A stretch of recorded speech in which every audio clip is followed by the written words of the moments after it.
Sanctuaire.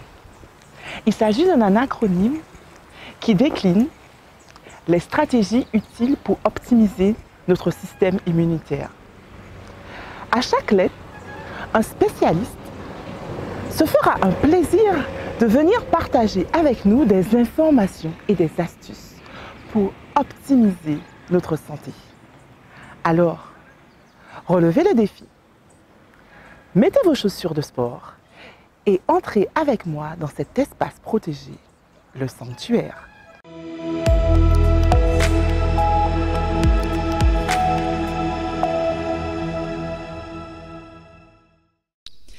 Bienvenue à cet épisode de la série Sanctuaire.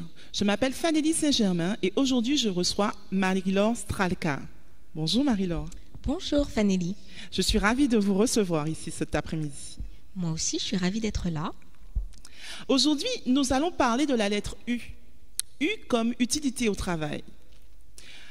Chez les Juifs, il était de coutume de dire qu'un père qui n'enseigne pas un métier à son fils élevait un criminel. Ouh, le travail, c'est quelque chose d'important alors. Nous allons voir vraiment quelle est cette utilité au travail et comment pouvons-nous utiliser peut-être le travail pour augmenter notre système immunitaire. Alors Marie-Laure, ma première question est la suivante. Quel est le but du travail ? Alors, il est vrai qu'il y a plusieurs buts dans le travail. Initialement, le travail permet d'avoir des ressources financières pour se loger, pour se nourrir, pour se vêtir. Les hommes ont très vite, les premiers métiers, c'était vraiment des métiers qui permettaient de construire, de bâtir une société. Donc il y avait les forgerons, les charpentiers, les chasseurs, les pêcheurs, les enseignants. Il y a eu aussi très vite aussi le métier de nourrice qui permet du coup de garder les enfants pour que les autres aillent travailler. Et le travail, encore aujourd'hui, permet finalement d'accéder à un certain bien-être, à une certaine qualité de vie. Le travail permet aussi de s'épanouir personnellement. Finalement, même les enfants, ils ont tout de suite cette idée de qu'est-ce que je ferai quand je serai grand, qu'est-ce que je serai même quand je serai grand. Donc finalement, c'est comme si un peu on est notre métier, on est ce qu'on devient professionnellement. Le travail permet aussi d'acquérir une certaine place dans la société, de ne pas être en dehors de ce système justement qui tourne, qui roule quotidiennement, donc de participer à sa juste valeur et selon ses capacités.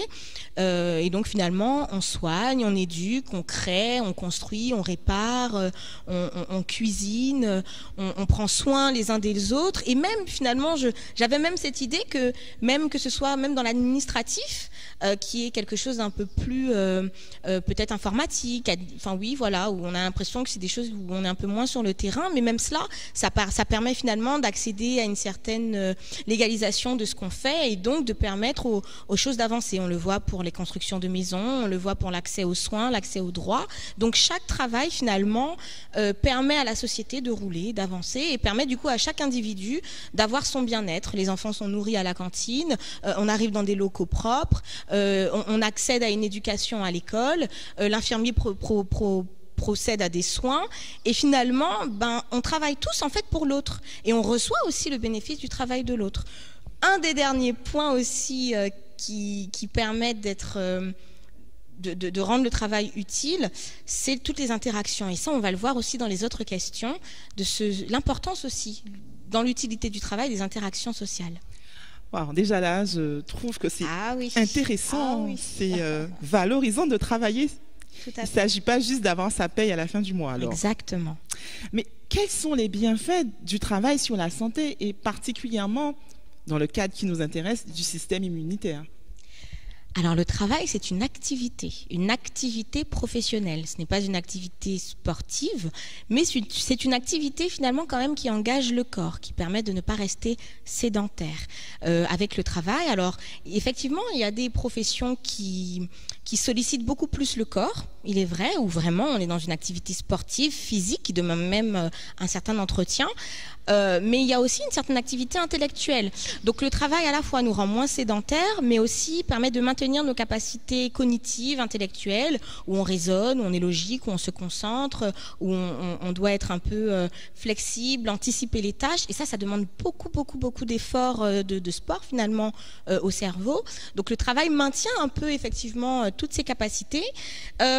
Il permet aussi au niveau de la santé, soit il a un effet négatif sur le système immunitaire avec tout ce stress qui produit finalement un taux d'adrénaline parfois bien trop élevé et qui peut du coup créer des toxines dans le corps.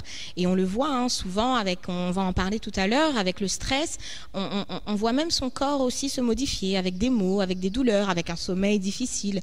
Mais de l'autre côté, le stress produit aussi parfois une bonne adrénaline, où on a cette envie, on a ce désir de se lever, on a des choses, on a des objectifs, et tout ça, ça met le corps en action.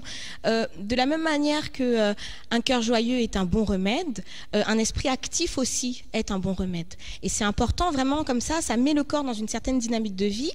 Et notamment le fait de travailler, ça nous oblige aussi à avoir une certaine organisation de vie, à veiller à son alimentation, à avoir un sommeil de qualité.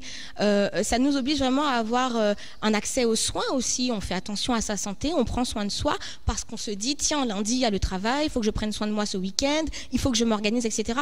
Donc ça met le corps dans un certain rythme et ça nous permet finalement de rester en vie, j'ai envie de dire, dans un élan de vie et de prendre soin de soi. Et c'est vrai que ça ne peut être que bénéfique pour le système immunitaire, c'est évident. Alors, j'avais vu une étude qui disait que lorsqu'on est actif, alors au même niveau de financement financier, même si une personne qui travaille, une personne qui ne travaille pas, avec le même prorata, eh bien, la personne qui travaille ferait moins de crise cardiaque, de cancer, pour le même salaire. Bien sûr. Quand on ne travaille pas, l'oisiveté, elle mène à beaucoup de rumination parfois. L'activité permet de se projeter, permet d'élaborer aussi, permet de discuter, on rencontre les autres et on est moins seul avec soi-même. On a un espace pour créer, pour devenir, pour dépasser aussi une situation. Et finalement, cette activité aussi, elle stimule, je l'ai déjà dit, le cerveau, mais elle stimule aussi les capacités psychiques. Donc dans son développement, on grandit, on mûrit, on apprend, on répare, même parfois, dans nos interactions et dans notre accomplissement personnel. Ça laisse moins de place à la rumination et donc forcément, ça renforce ce système immunitaire, c'est certain. Oui. Ok. Maintenant, quels sont les risques liés à l'excès de travail? Parce qu'on a bien vu que c'était bien, qu'il fallait, mais je sais qu'il y a des gens qui ne vivent que par leur travail. Donc, quels sont les risques maintenant quand on travaille trop? Alors, on l'a dit initialement, l'utilité du travail, c'est de gagner sa vie. Maintenant, quel intérêt de gagner sa vie pour ne pas profiter de cette vie? Et c'est là finalement où cet excès de travail vient occulter tous les autres aspects de notre vie, que ce soit la vie sociale, la vie associative, les loisirs, la vie familiale, la vie aussi intrapersonnelle, c'est-à-dire avoir aussi le temps d'être avec soi-même, de prendre soin de soi, parce qu'au travail on est beaucoup avec les autres, mais au final à quel moment on est vraiment nous-mêmes? Et le travail initialement permet effectivement de gagner sa vie, mais on peut la perdre. Et on peut très vite avoir le sentiment de la perdre, parce que le soir, quand on rentre, on est fatigué, parce que le week-end, on se repose par rapport au travail et pour se préparer pour le travail le lundi. Donc, on perd un peu toute cette utilité bénéfique initiale du travail.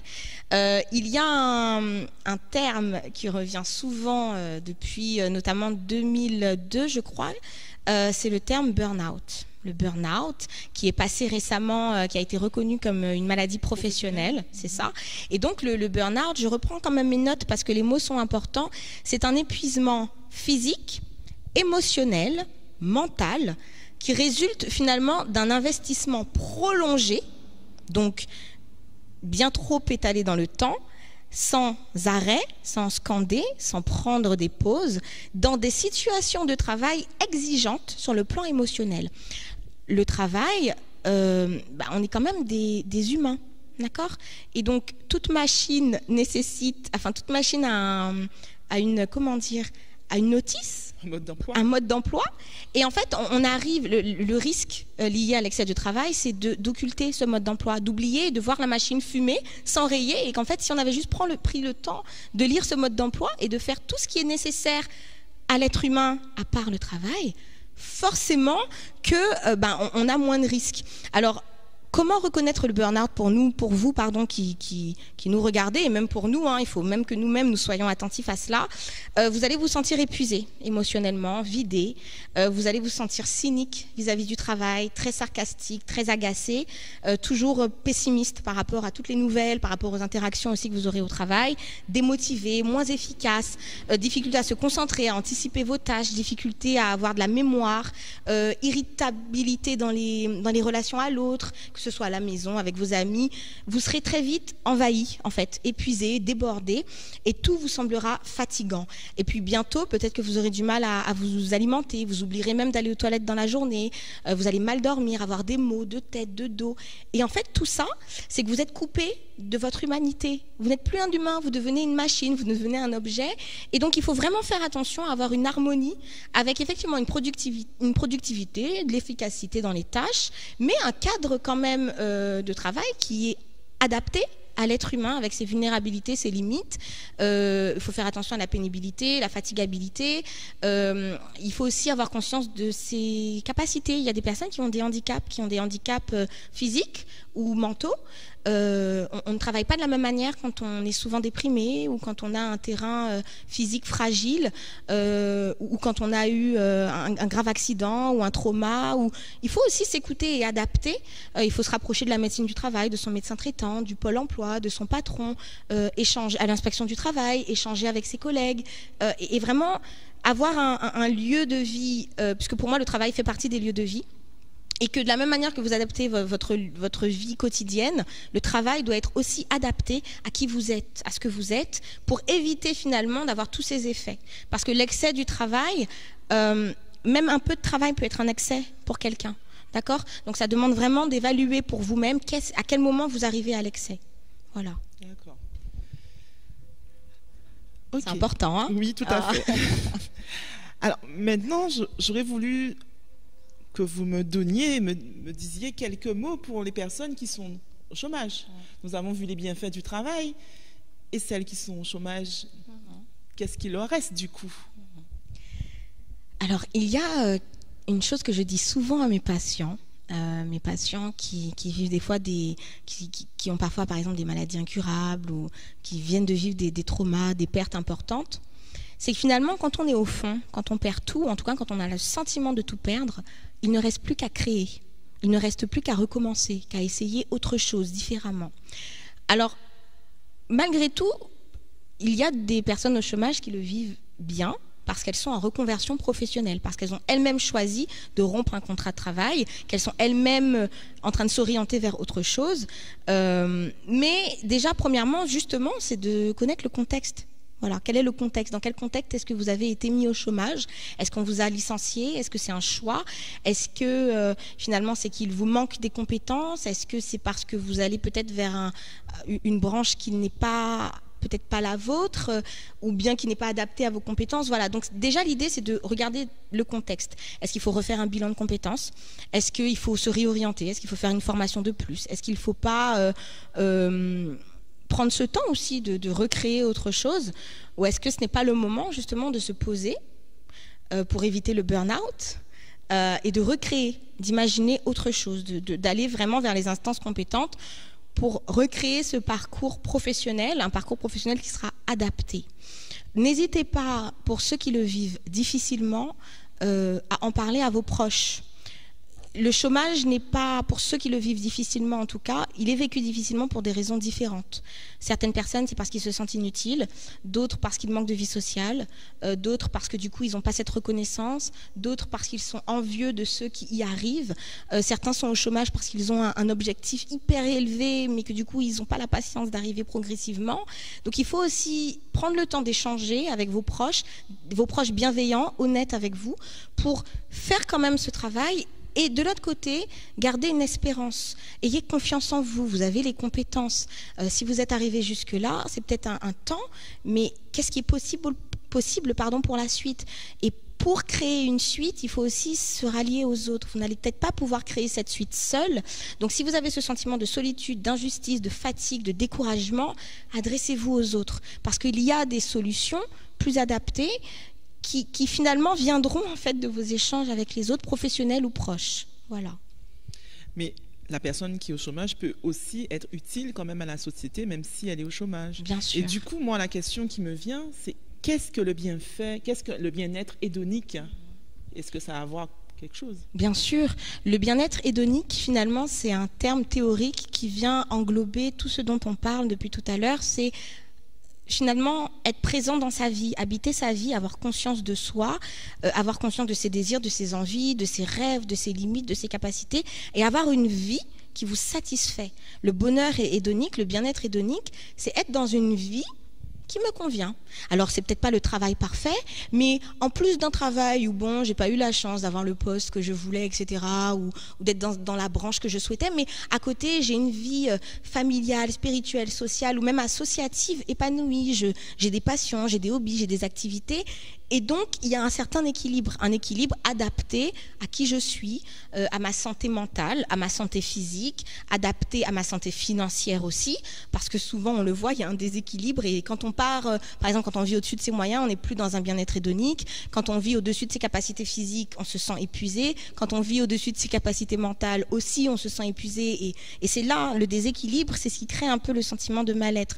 Le bonheur ne signifie pas d'avoir plus ou moins, mais c'est surtout d'être et d'être satisfait de ce qu'on a. C'est surtout ça. Avoir une certaine gratitude alors. Exactement. Être dans la gratitude et reconnaître qui on est, qui est l'autre, reconnaître ce qu'on a et se dire, ok, est-ce que ça me convient ou pas? Et le travail, se sentir utile au travail, donner du sens à ce qu'on fait au travail, participe à ce bien-être hédonique. Parce que quand même, on se lève tous les matins, on rentre des fois tard le soir ou en milieu de journée, il faut au moins que ça ait du sens, qu'on traverse cette existence avec du sens. Et donc, du coup, je peux donner du sens aussi à ma vie dans l'association. Par exemple, je me souviens que lorsque nous étions confinés, il y a des gens qui ont monté des associations pour aller offrir des repas aux infirmières, pour mettre en relation, par exemple, les producteurs et les personnes qui étaient isolées chez elles.